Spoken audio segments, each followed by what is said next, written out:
Let's maul in the Central Committee. Let's cringe in the Central Committee. Let's bog in the Central Committee right now.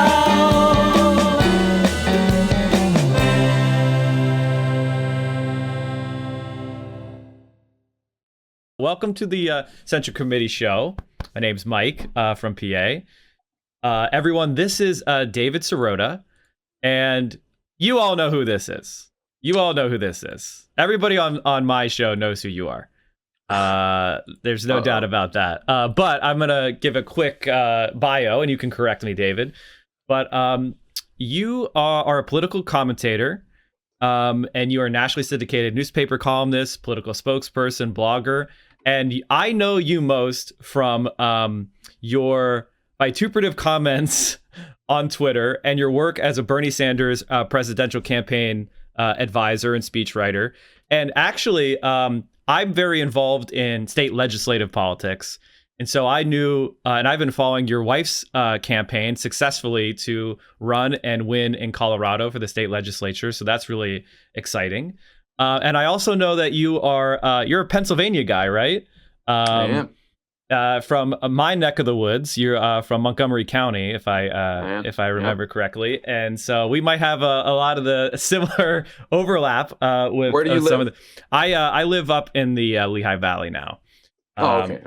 Yeah, and I actually ran for the 131st legislative district myself back in 2014, which has parts of Montgomery County as well. So I'm very, very involved in politics in Eastern Pennsylvania. So David, did I leave anything out, or can we jump right in? No. Well, let's go for it. So David, we are, I'm a democratic socialist, progressive leftist, and one of the things that I mentioned I ran for office in Pennsylvania, and we have like extreme gerrymandering at the state legislative level. And we used to have it at the congressional level until the Pennsylvania Supreme Court threw out the congressional districts and redrew them again. Right. One of the biggest issues that we've been talking about on my show is, political gerrymandering and HR 1. The census has just happened. And it looks like Pennsylvania is losing another seat, and a lot of seats are shifting on net towards the Republicans and towards states where they have complete control of the government. How do you think, the Democratic Party and leftists in particular can respond to the challenges of political gerrymandering, and how important do you think HR 1 is to accomplishing anything for the next decade? Well, the second part of your question is an easy answer, which is basically it's fundamental. It's arguably existential. I don't want to say there will not be any progressive politics without fixing the voting situation and gerrymandering, but obviously the political right sees a huge opportunity in conflating eroding our democracy with defeating its opponents. I mean, I think the thing that's changed in my lifetime, it's not that there weren't efforts to suppress the vote in the past. By the way, by in certain eras by Democratic machines in cities, and other eras by Republicans. I mean, this is not something exactly new. What is new, I think, is that suppressing the vote, trying to undermine democracy, extreme gerrymandering and the like, that is all now seen as legitimate political election and campaign tactics. And I think that we have to recognize that actually is different. By that, I mean, it's not that it hasn't happened in the past, but that there are things that were considered legitimate in political campaigns and elections for you. I'm going to send I'm going to air attack ads, or I'm going to, send out mail saying not nice things about you. Those are all considered, maybe kind of ugly, maybe kind of negative campaign tactics, but they were considered, at least, that's what happens in elections. And I think the consensus is that we may not like it, we may not enjoy it, but it's a legitimate campaign tactic. It's fair game Right. as a tactic. And the things that were considered not fair game were like, I'm going to try to prevent people from voting. That was considered like not a thing that is a legitimate tactic. David, and now yeah. I think we exist in an era where the Republicans have actually are trying to make it a legitimized political tactic to suppress and undermine our democracy. So this is actually something that is really interesting because, first of all, like the Republicans successfully stole the Supreme Court, first by stealing the 2000 election, then holding open the Merrick Garland seat. And so they have stolen the Supreme Court. And the benefit of that was they got a decision from that conservative court that political gerrymandering is legitimate. Mm-hmm. And then they got a decision saying, well, it looks bad, but we have no way of like measuring it. And when people brought like a scientific way of measuring gerrymandering to the Supreme Court, they just said, screw you. And so now we have, that is the law of the land. And now Republicans are openly saying, I'm trying to steal elections by gerrymandering against Democrats. They're not hiding the ball. And I think you're right to say that that is a significant step in an anti-democratic direction that is unprecedented. You know, even at post-Reconstruction, most of the people putting in Jim Crow tried to hide the ball, right? Mm-hmm. And there's been a transition to openly saying Democrats themselves are illegitimate, Democratic like voters should be suppressed, that they're a lesser type of voter, and that is a significant change. You know, I've been ranting about H.R. 1 because just today, David, I wanted your reaction from Mitch McConnell. He came out and said, my goal is to block the Biden administration 100%, and I have unity from Susan Collins to Ted Cruz. What is your reaction to that? And what is it going to take to get the Dems to do something about it? I mean, I'm not surprised. I mean, Mitch McConnell said something very similar, if not almost word for word the same, when Obama became president. I mean, I think he's being honest that he believes that his role in life is to basically stop Democrats. And I think that in a sense, it's honest. I mean, he's not offering up an ideology. He's not saying his goal is to help people. He's not saying his goal is to pass good policy. You know, I mean, there's a way for him to say what he's just said in a way that would couch it in policy. Like, right. Mitch McConnell could say, listen, I disagree with the Biden administration on X, Y, and Z, and it's my job is to stop X, Y, and Z from happening. At least then it's rooted in policy. Instead, he's coming right out and saying, look, I'm not even going to make it about policy. I'm just going to make it about power. I'm just going to make it about, things that have it's so divorced from policy. It's so purely about politics. And in a sense, I guess we can thank Mitch McConnell for at least being honest about that. Yeah, I think well, here's the problem, David, is that he's being honest, but then you go and talk to Joe Manchin, and it's like Joe Manchin has blinders on and earmuffs on. He can't hear the honesty. He says, well, I just believe in the Senate. I believe in the process, and we've got to work together. And no matter how many times Mitch McConnell says, I will not work with you, we will do nothing, Joe Manchin says, well, that's bad. That's bad that you won't work with me. So therefore you must work with me. And there is no coherent like connection between the you ought to, or it's good to work with me, and the, you will work with me. They're saying they won't. And when the Democrats don't have a response to that, that leads to, as you say, an existential threat. And to like deep dive, you mentioned existential threat, and this is something that I've been harping on for months. The moment that the Dems won the races in Georgia, I said, we're facing an existential threat. They have probably about 12 months to pass any policy. Then they go into an election year, and most policy stuff grinds to a halt because everyone's campaigning again. And the Republicans are facing that gerrymandering.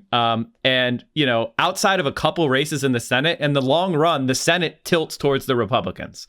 So if the gerrymandering goes as expected in 2022, Dems are going to lose the House, which means nothing will pass for the remainder of Biden's term. And then when they go into the 2024 Senate race, they lose the Senate.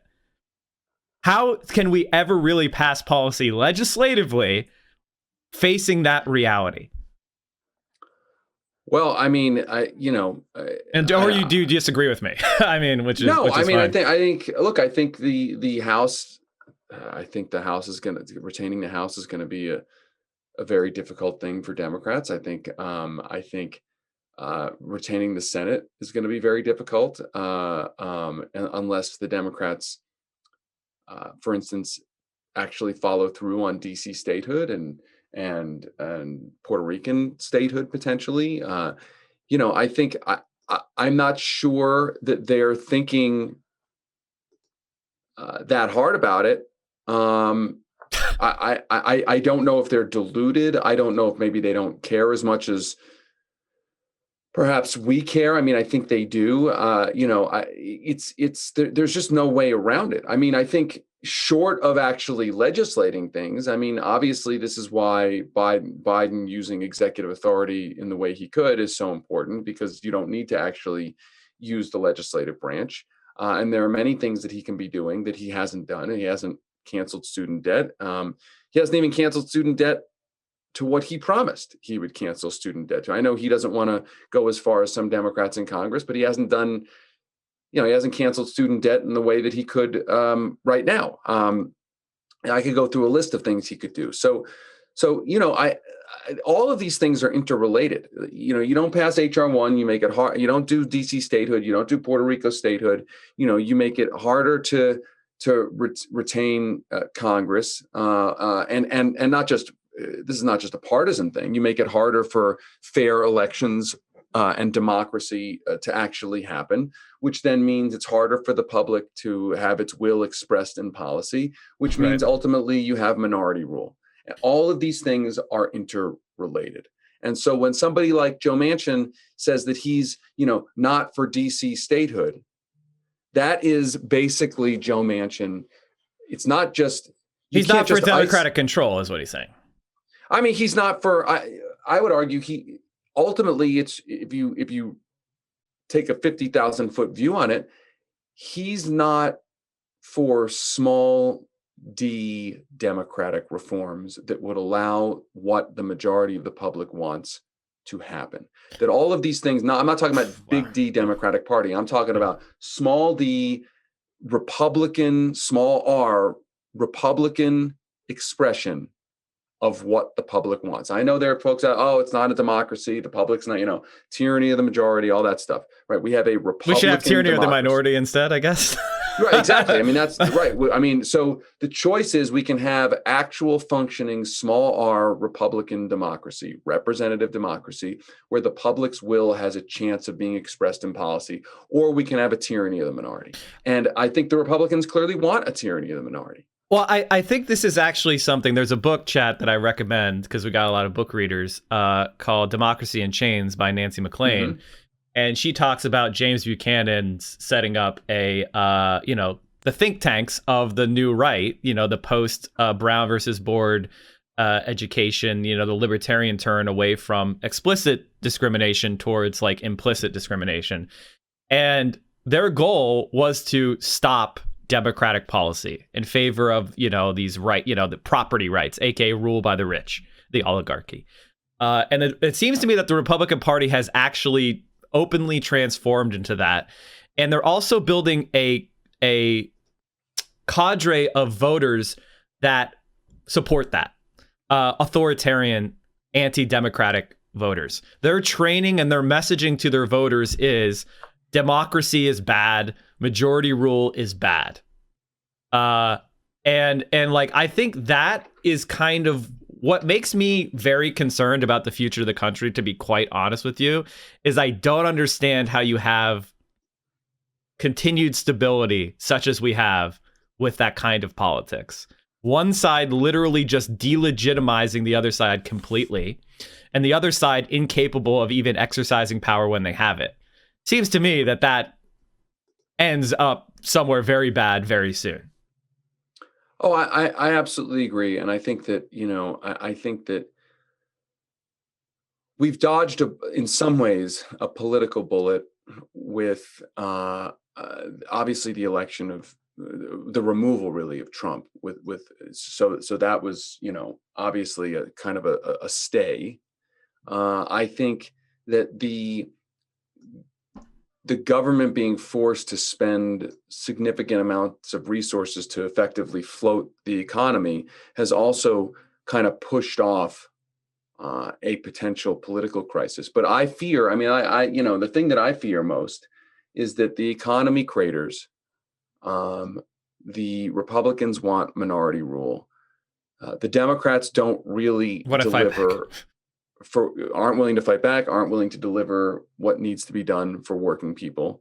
And you have a significant swath of the country that moves towards the authoritarian right. This has happened in other countries. Arguably, we got a little taste of it in 2016, that's what Trump even getting close really essentially was. That, we know this. This is not, it's a cliche, right? Like, you have a sort of centrist corporate aligned party that tries to kind of appease the general population, but also appease big money. You can't really do both things at once. And then you have a hard right political movement that says, well, you see this sort of elite corporate centrist party is not delivering for you. The answer is hard right authoritarianism. And we have seen that story over and over and over again throughout history. And that's the thing that I fear. Now, I want to say, just as an addendum, that I think the first few months of the Biden administration has shown at least some recognition of that potential problem down the road. I think passing the spending bill that was first passed, the American Rescue Plan, it wasn't perfect. It left out a lot of things and yes, in a really pathetic way. But I think it at least recognized, certainly compared to the Obama era, it recognized the scope of what was needed to be done, at least on the spending side. That is very different. And I know a lot of folks aren't old enough to remember it exactly. But I certainly am. But 2009, the stimulus was pathetic.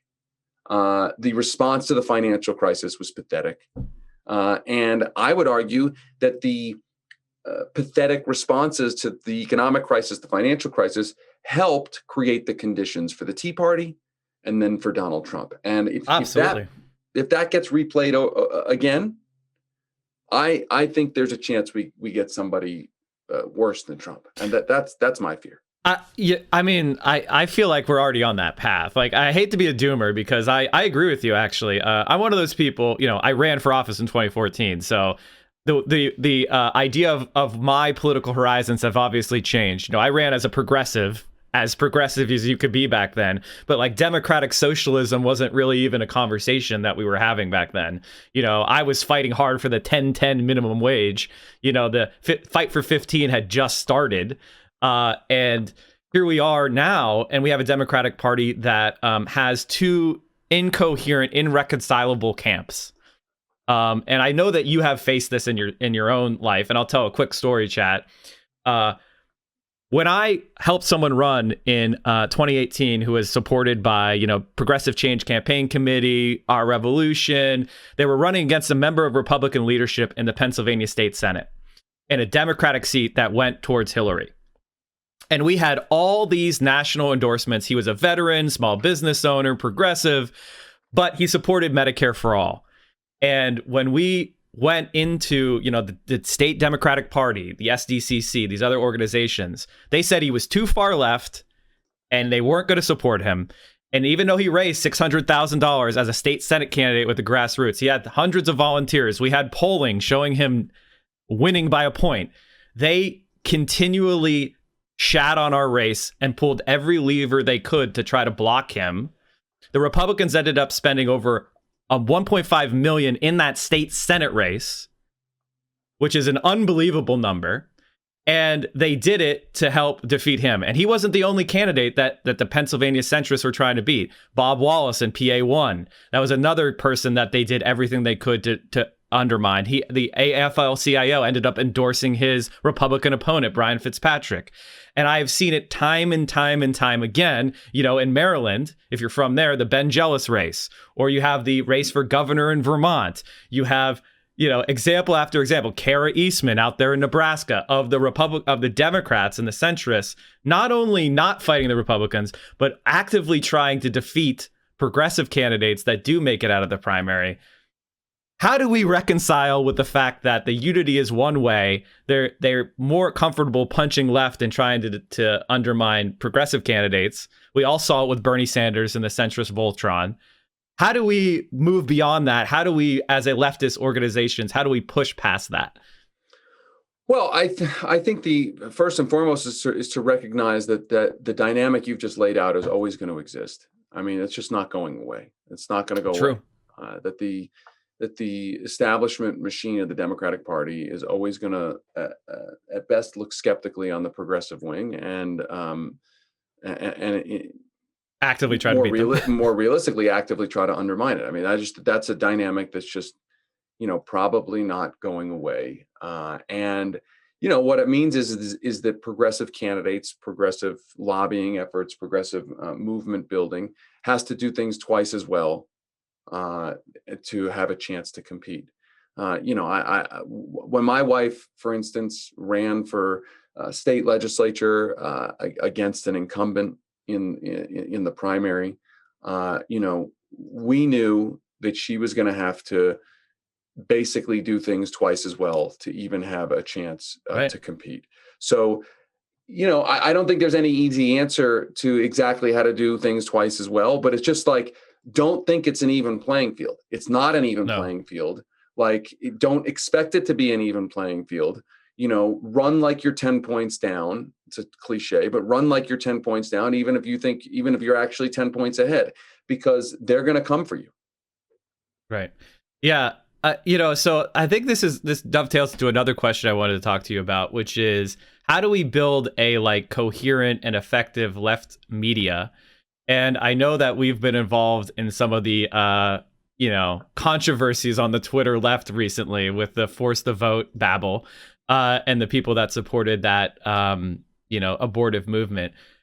How do we, separate the wheat from the chaff? And how do we keep from being consumed in petty infighting, which seems to me to be, what's happened after we've lost the unifying force of the Bernie campaign? There's a lot of circular firing squads. Yeah, I mean, there's, I mean, and the sad part about it is that it's that some of the infighting, which hasn't been that big a deal, but some of the infighting is fighting. It's people with not very much institutional power fighting with each other, while people with institutional power are sort of stomping on humanity. I mean, yeah, exactly. I can only talk about the work that we do at the Daily Poster, which I hope everybody watching this will subscribe to, dailyposter.com. I can tell you that we always are trying to focus on where the power is, scrutinizing, pushing, pressuring that power to actually deliver and to hold that power accountable. I think whenever you're thinking about engaging in debates, discussions, movement building, activism, any of it, that you should always be asking yourself, first and foremost, are we really focused on where the power actually is? Because if you're not, then what are you really doing, right? What are you actually doing? Because essentially people locked out of power fighting with each other, that actually serves to help. That's what people in power want. They don't want scrutiny on them. They don't want to be held accountable.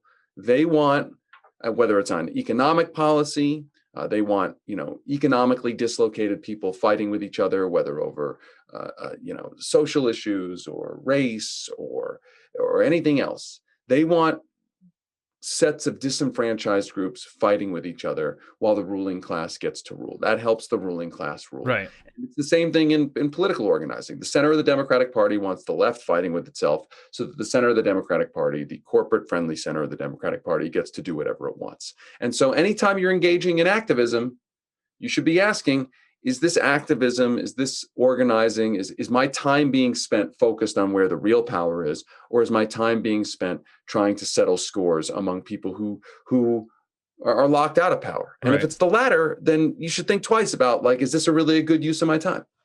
Yeah, I agree with David. I agree with everything you're saying. However, like, it goes without saying that Twitter does matter. These, what I would call political influencers, which is a new phenomenon, I think, which is different than like a political reporter. We now have people who have communities who are fans of them, and they talk about politics.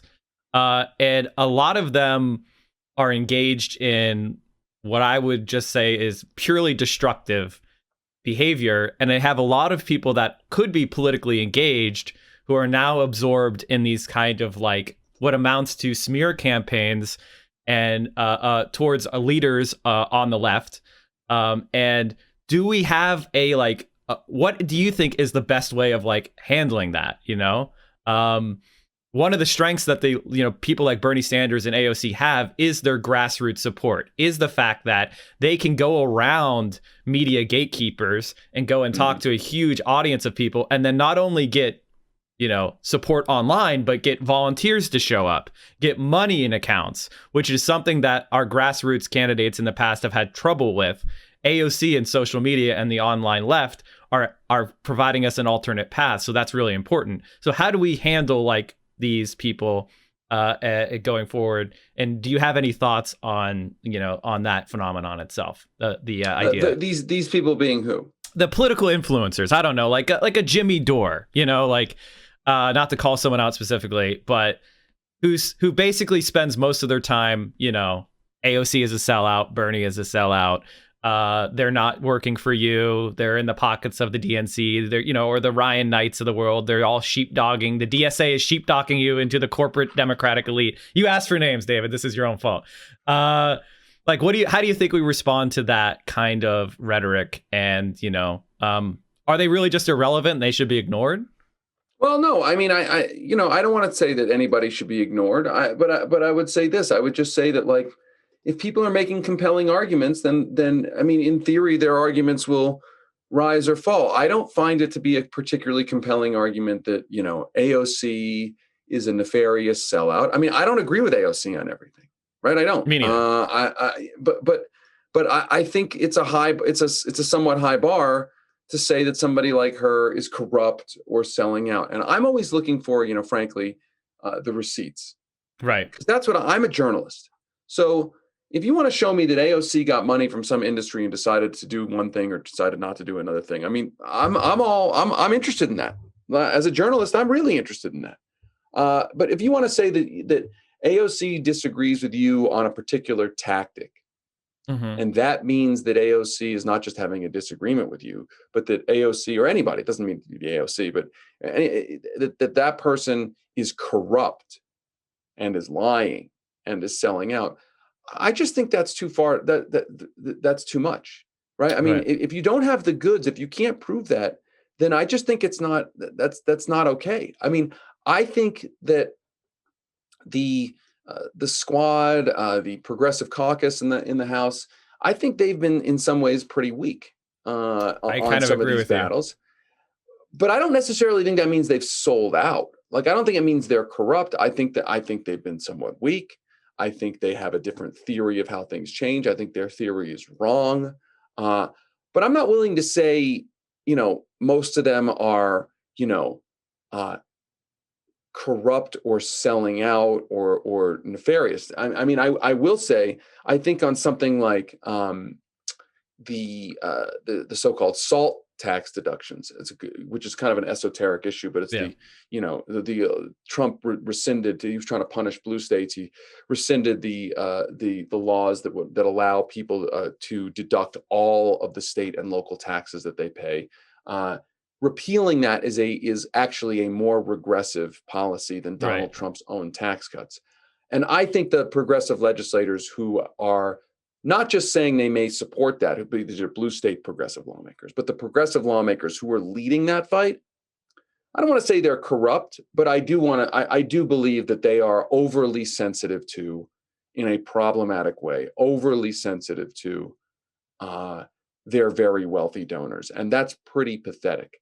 I mean, do I think that they're sellouts on every issue? No. Do I think that they're, corporate stooges? No.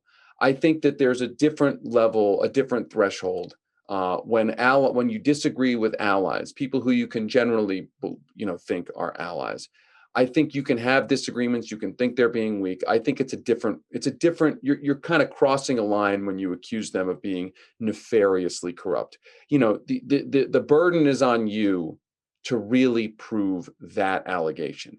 Again, it doesn't mean you need to agree with people, but I don't think it helps the movement to throw allegations of corruption around unless you have action. Like, by the way, I do think it helps the movement if you have real evidence, like this person got money from this, they pushed this amendment because of that. I do think it helps the movement to spotlight that. That's important work. But just throwing it around out there without having the goods in order to build yourself up or to get clicks or whatever, I think that's selfish. I think it's wrong. And I think I would encourage folks just to not engage in that because that's not right. And again, I just want to reiterate, I think there's a way to disagree and disagree vehemently with allies without demonizing them. Yeah, I want to talk about the squad a little bit too. This is a good point you brought up. Like, so from my point of view, the squad is a media creation. Like, it's not actually an entity that exists. It's not a caucus. It's just kind of like a group of progressive women that were running, and they were kind of lumped together as a media thing. And it's actually incoherent to talk about them as a group because, like, they have a lot of different views. Like, Ayanna Pressley is not the same as Ilhan Omar. They have a lot of different, like, she was a freaking Hillary Clinton supporter in 2016. Okay, so her being lumped in with AOC or Ilhan Omar is probably not correct. But there is something to be said about the progressive caucus and people who claim to be progressives, whatever that means. And the idea of that group exercising power in a way that, like the Tea Party did or the Freedom Caucus did when the Republicans were in control. Why do you think the Democrats of the progressive caucus have been so unwilling to, like, say, hey, give us this, or we're blocking this legislation? For example, the $15 minimum wage. I think that their theory of change is that they can move the Biden administration in ways that don't require them to have a standoff or a conflict.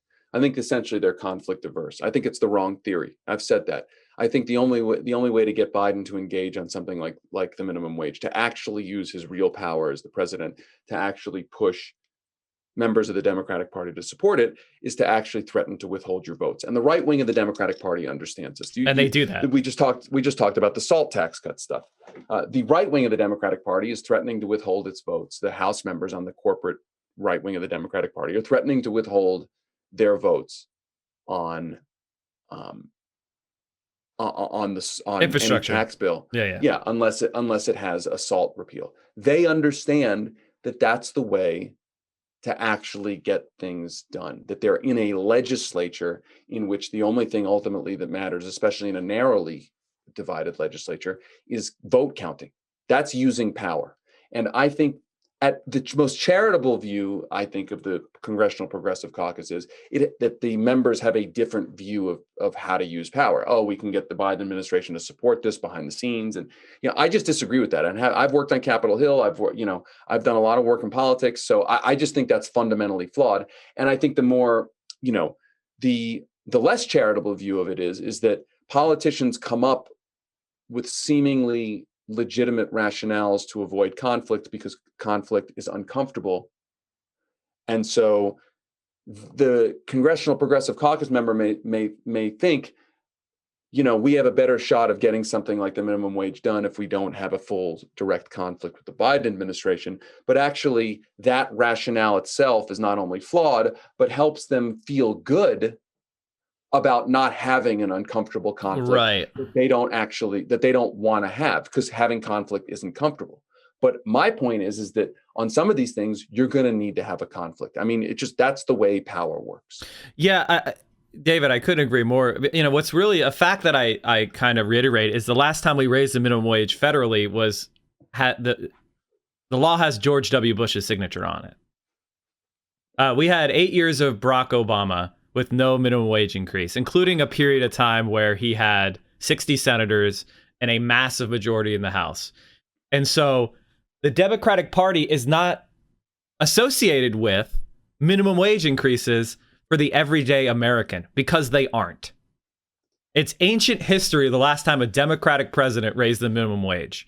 So this is a policy that is extremely popular in every state. In Florida, when Donald Trump was winning the presidential election, he got 60% of the vote for a $15 minimum wage in Florida. So how do we, I have to say that I am not conflict averse. Let's just put it that way. I come from a family of union members, and I have lived through, a family tightening their belts for a strike. And so I've always learned that the way you get benefits is through conflict and being willing to fight for it. Is that kind of a cultural problem with the left in America today? Is we don't have enough union fighters. We don't have enough people that are really from the working class. We have too many upper middle class, highly educated people. I certainly think that's part of the problem. Absolutely. The idea of conflict-based politics has been wrung out of the Democratic Party, or at least a lot of the Democratic Party. The Democratic Party, as it's become a more suburban, more affluent party, a party that represents, in some ways, not always, but in some ways, more of the Democratic Party's base are what you might call the winners in the economy. Certainly, right. Other parts of the Democratic Party's base are not that. People of color and the like are disproportionately not the winners in society, and that's a huge problem. But as the party has become more affluent and suburban, there's a larger share of the winners of the economy are part of the Democratic base. And so over the years, the winners of society are much less interested in conflict because they've won. Right? I mean, they have something to lose. Yeah, and I think that's part of it. But I also think that this is a larger point, which is that I think politics in general, or at least democratic politics, it tends to self-select for people, for politicians who are conflict averse in this way. That for every politician who was an underdog who fought their way to winning a primary, there are 10 politicians who were the kind of go along to get along, backbencher, make everybody feel good, conflict averse, passive kind of politician who put together a sort of coalition. They don't really stand for much of anything, who just sort of use the machinery of politics to get ahead. And their political formula is don't offend anybody. I think that's, so I think that's why you have a small contingent, a comparatively small contingent of politicians who fighting is in their ethos, and you have many politicians who just aren't interested in conflicts, who are always talking about consensus and the like. Now, I'm not saying consensus is wrong. I'm just saying we have to understand that the American political system, in a lot of ways, self-selects for conflict averse politicians. Now, you could argue that that doesn't exist on the right anymore, that the right actually their political machinery does self-select for conflict-loving politicians. I'm not saying I want the Democrats to mimic the sort of nihilism on the right. But just if you pull out the values and the like, and you just look at kind of archetypal politicians, look, the Republican Party produces, warriors, if you will, people who want to have conflict. Now, I think they've gone way too far, where you've got people like Lauren Boebert who seem only to want conflict, right? Like that's all they want is like trolling and conflict. I think there's a balance. I mean, the best politicians are the politicians who are willing to have fights, who understand the value of well-selected fights, but who also know when it's time to make a deal and look for consensus. You want sort of a hybrid. You don't want, the Republicans seem to produce only people looking for conflict, and that's not good either. So, Chad, there's another book by Ryan Grimm, and David, feel free to plug your stuff as well, but called "We've Got People," which tracks like the history of progressivism since the Rainbow Coalition of Jesse Jackson. And to build on your point, this is another question that I wanted to talk to you about, which is, you talked about Lauren Boebert. She was one of the top fundraisers in the Republican Party. Number two in this cycle, in the first quarter, was Marjorie Taylor Greene, who raised $3 million, right? The same time she was being kicked off of every committee, so her ability to write legislation is pretty much nil now. She is one of the top fundraisers on the right. And I think that goes back to the question, which is, on the left, we have groups like Lincoln Project, we have groups like that who get constant media, DNC aligned media is pushing basically Republicans, Bush advisors, as, the standard bearers of the Democratic Party. But on the right, they have unabashed, you could say crazy people like Lauren Boebert and Marjorie Taylor Greene and Donald Trump. And it seems, what do you make of the Lincoln Project and organizations like that being so dominant in left-leaning media, especially MSNBC? And how do we, change that momentum? Well, I mean, I think that kind of corporate establishment groups that put out messages that don't challenge economic power are always going to be touted by corporate media, because those are safe things to tout for, MSNBC, owned by Comcast, has much less of an interest in promoting groups that are talking about things like, higher taxes on rich people, higher taxes on corporations, right?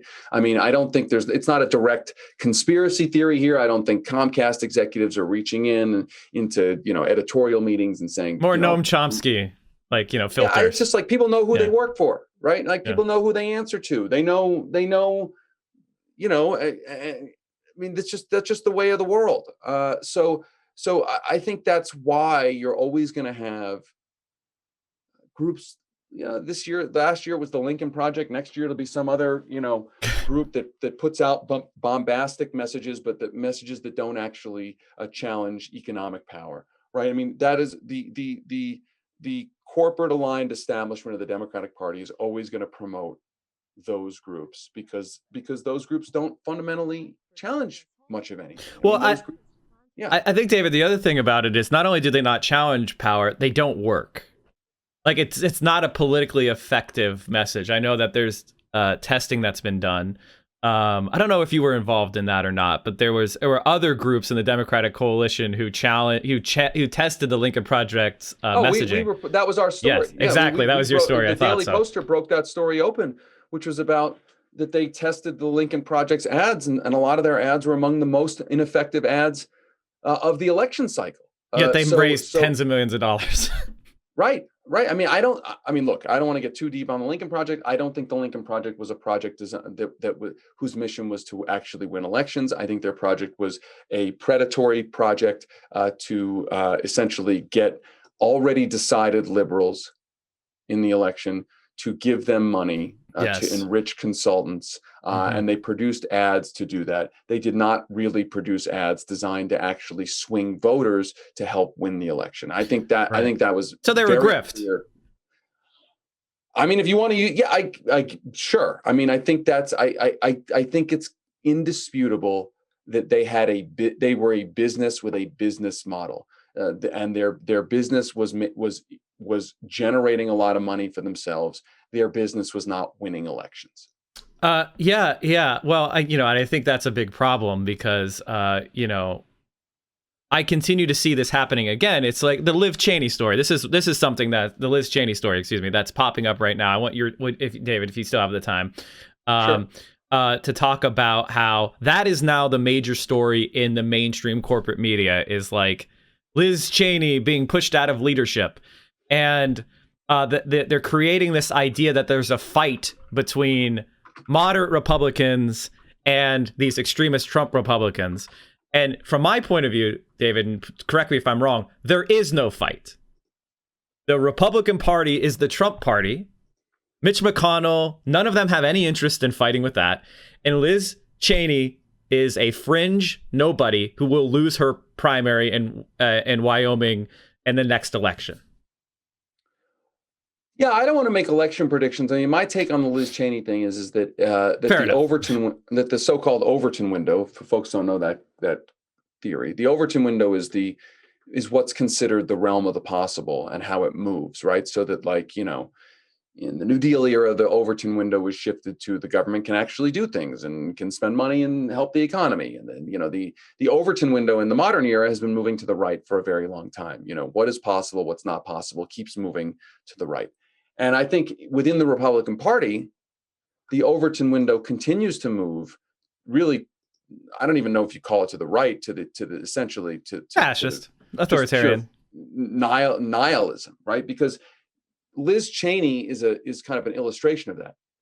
If like the Overton window has shifted so far to the nihilistic right that Liz Cheney is somehow considered a voice of like pragmatism and moderation and sensibility, which is absurd. Like, Liz Cheney is still a very right-wing extremist Republican, and yet she's apparently not nihilistic enough, not extremist enough for many of the Republicans in her own Republican conference in the House, which really is an illustration of how nihilistic the Republican Party is, or at minimum, how much of a cult of personality it is around Donald Trump, and it remains around Donald Trump.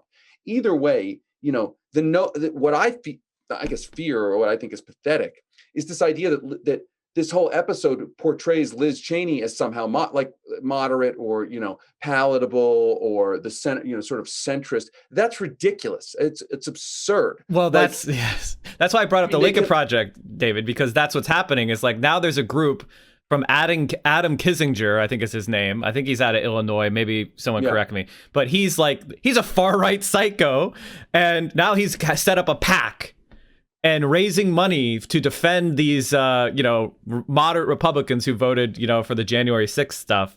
And it's raising $25 million. And to me, I know where that money's coming from.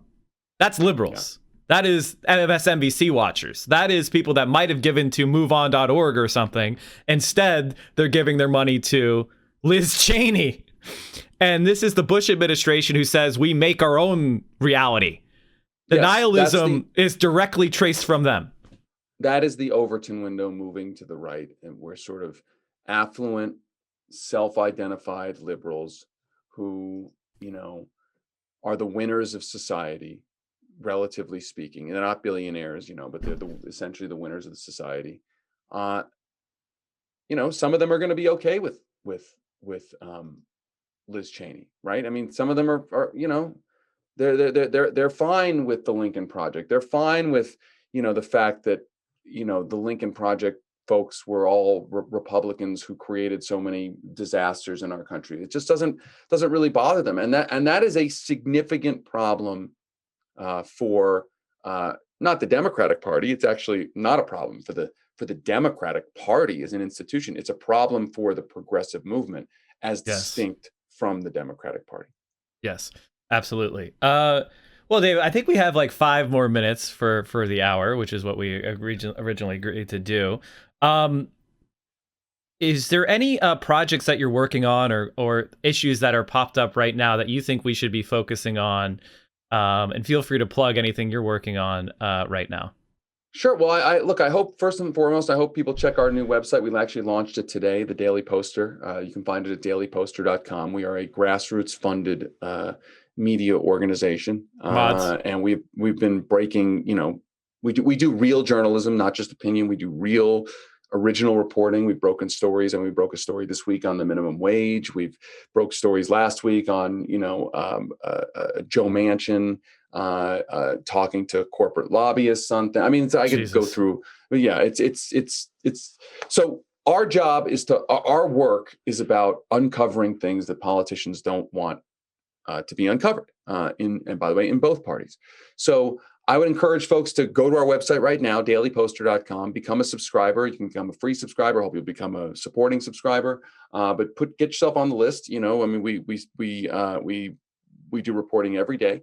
And so, I think my main point here is that, when you're thinking about uh, what things to use your, grassroots funding for, I would really encourage folks to set aside some of it for independent media. And we cannot Absolutely. move forward as a country, as a movement, unless there is a better funding of independent media.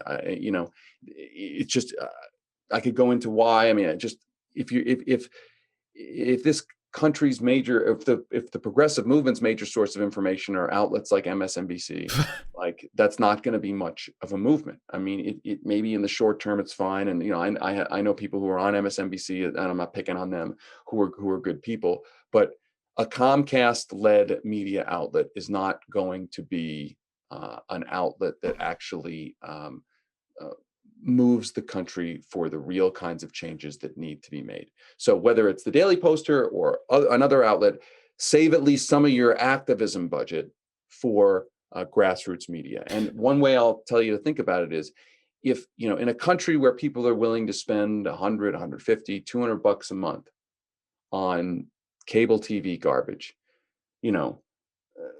understanding that lots and lots of people are stretched thin financially, right? So lots of people can't pitch in anything. But in a country where it's fairly normal for people to spend 100, 150, 200 bucks a month on cable TV, try to save, I don't know, 5, 10 bucks a month for independent media that does real journalism. That's my major pitch. Yeah, and David, I couldn't agree more with you, because I will attack MSNBC, other than a few of my friends that are on there, like, Sam Cedar once in a while. The reality is that it is a former Republican from the Panhandle of Florida starts off the morning. Then you have a former Bush communications director, and then you swing into a right-wing radio host, and that is what MSNBC is. It's all, it's David Frum, the guy who wrote The Axis of Evil, next to a former RNC chair, Michael Steele. I mean, it's more Republicans than progressives, that's for sure. And what do? They promote groups like the Lincoln Project, and now it's transformed over to the Liz Cheney, Adam Kinzinger, basically Republicans. If you don't land in Fox News as a Republican, you can end up at MSNBC as a Republican. And so the only way for us to actually have a coherent left movement in America is we need media.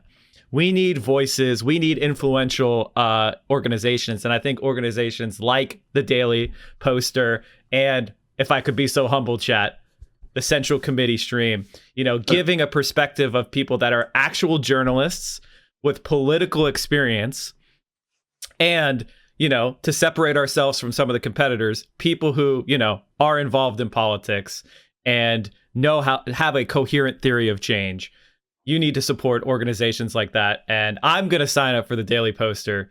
So I hope all of you do. Thanks. I appreciate it. And again, my vision of a vibrant media is not, we have, a progressive version of some giant behemoth like Fox News. I think it's a healthier democracy. I think it'll be a healthier movement if we have lots and lots of smaller independent media outlets. Absolutely. And I think that we've had eras in our country like that. It's not a surprise, as one example, that the progressive era at the beginning of the 20th century was an era. Wasn't a perfect era, but it certainly was an era where there was a lot of smaller and medium-sized media outlets, not just, a couple of individual behemoths. And I think vibrant democracy means, we need an economy as a whole that is not so monopolistic and oligopolistic, where you have just a few giant companies controlling, most sectors. It's a healthier economy when you have an economy where there are lots and lots of smaller and medium-sized entities, and it's the same thing. It's for media. It's a healthier democracy when you have lots and lots of smaller and medium-sized voices, and not just information effectively controlled by 1, 2, 3, 5, 10, a handful of media giants, who, by the way, are all aligned and financially linked to corporate power. David, thank you so much for coming on to the show. I really appreciate you coming on and having the discussions we did. And thank you for all the work you've been doing, because I know that I draw on your effort often as to make my arguments and persuade people that the future is a left future. So thanks for coming on. And everybody, sign up to the Daily Poster. I want David to respond, wow, I had 50 signups. I had 100 signups. So go out there and sign up. And again, thank you so much, David. Hopefully we can have you on again soon. For sure. Thanks again. Really appreciate you having me. All right, David. Bye. Take care. We do politics here every morning starting at 10 a.m. 10 a.m. Eastern, 7 a.m. Pacific. You can watch us here on Twitch. We're the morning guy, the morning politics guy, Politics Frogs, in every single day, same time, 10 a.m., day in, day out. And we carry you through your morning and early afternoon politics needs. And if you need more, Mike from PA, we have a YouTube channel. We talked about suburbs, the My Pillow guy, Ted Cruz. We talked about DSA. Amazing. Making fun of Tim Pool. Amazing. Look at all of these amazing videos. Get in there, watch them. We have me on Twitter. You got to follow me on Twitter, chat. I'm at 20,614 subs. That means I got like 40 followers on Twitter in the last day. You can do better than that. You can do better than that. Go follow us on Twitter. And of course, join the Discord, where we have an incredible community of left-wing streamers. We have left-wing community. We talk about the stream. We talk about politics. There's gaming content. It's a really awesome, supportive place. Direct action, mutual aid, and you can just let off some steam. And also, you can help produce the show. One of the things I do is I look at the links that are put into the news content suggestions chat room on the Discord. Join the Discord, come hang out, and maybe what you want me to talk about will be part of the next show.